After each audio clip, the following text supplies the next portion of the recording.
And this doctor, who's now a great friend, and he worked his way over to me, and he's like, "Can you come to my house?" So I was at his house for like 3 years every month, and so the trajectory of his life is completely different. And ego wants to take credit, but because of the information and him chopping the wood and carrying the water and doing his work. And I tell people this: you got to do the work. I can give you the information. You get okay. So I feel a little better. Okay, if you feel a little better, you can feel a lot better. The more that you put the work in, I tell people that's the misery in this, because you can't unknow it when you feel that, and you have to have a practice. You have to do something. You have to do something, and that's what people. You want to sit back and we live in a society that massages us into mediocrity. We think there's the magic pill. You can sit on the couch and not do anything and drink beer and have 6-pack abs. Watch television. Watch television. Watch some sports on television. And just take this pill and you'll... And people want they want to believe that.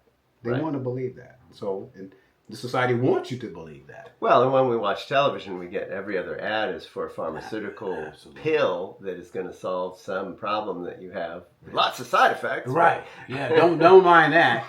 The side effects is like 45 minutes long.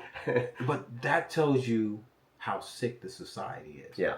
When you can tell someone, "Oh, this is great," and everybody's smiling, and then the side effects, and they're telling you this could really kill you. Yeah. I'm like, wow. When I was in Chad, this is like in 94 or something, and I was listening to the radio, and it was like BBC or something, and I was listening to the English radio, and one of these ads came on,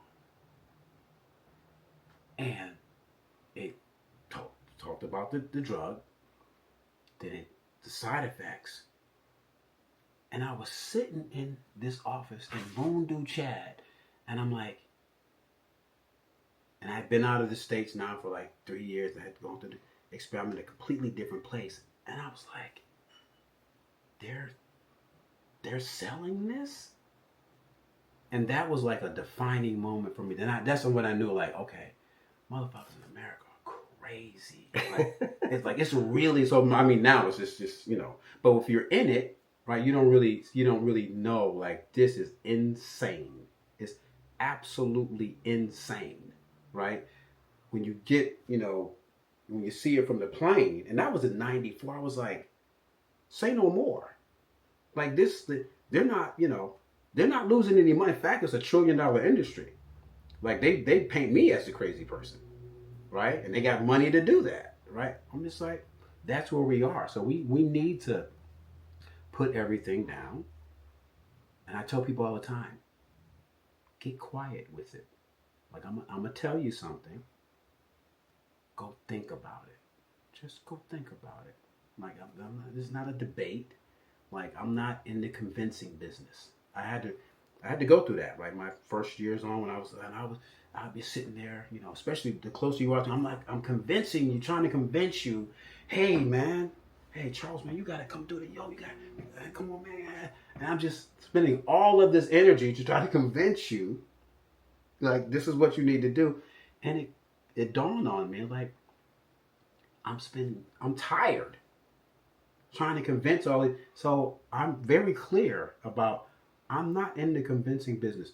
What I can do is lay bare the heart of the matter as best I can do it. And now you go think about it. If it resonates with you, here's my information. Call me up. If not, that's fine. You know. As you see people, I'm like, well, you'll come this way. It doesn't have to be with me, but Robert Frost says the only way out is through. You if you want to heal, you have to go through. You got to look at yourself. You got to deal with your shit. Period. Doesn't matter how much money you have, no matter what color you are, it doesn't matter. If you want to heal, that's an inside job. You got to look at yourself. And what you see, you may not like.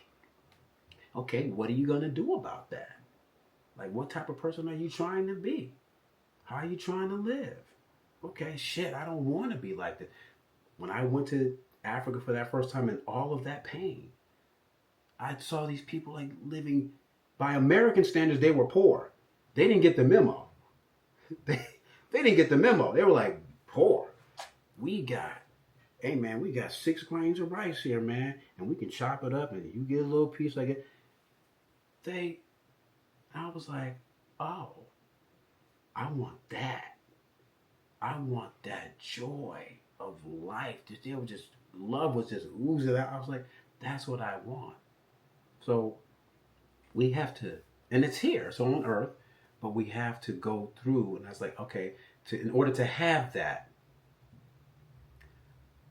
though America is fucked up, I have to let go of my conviction in my rage.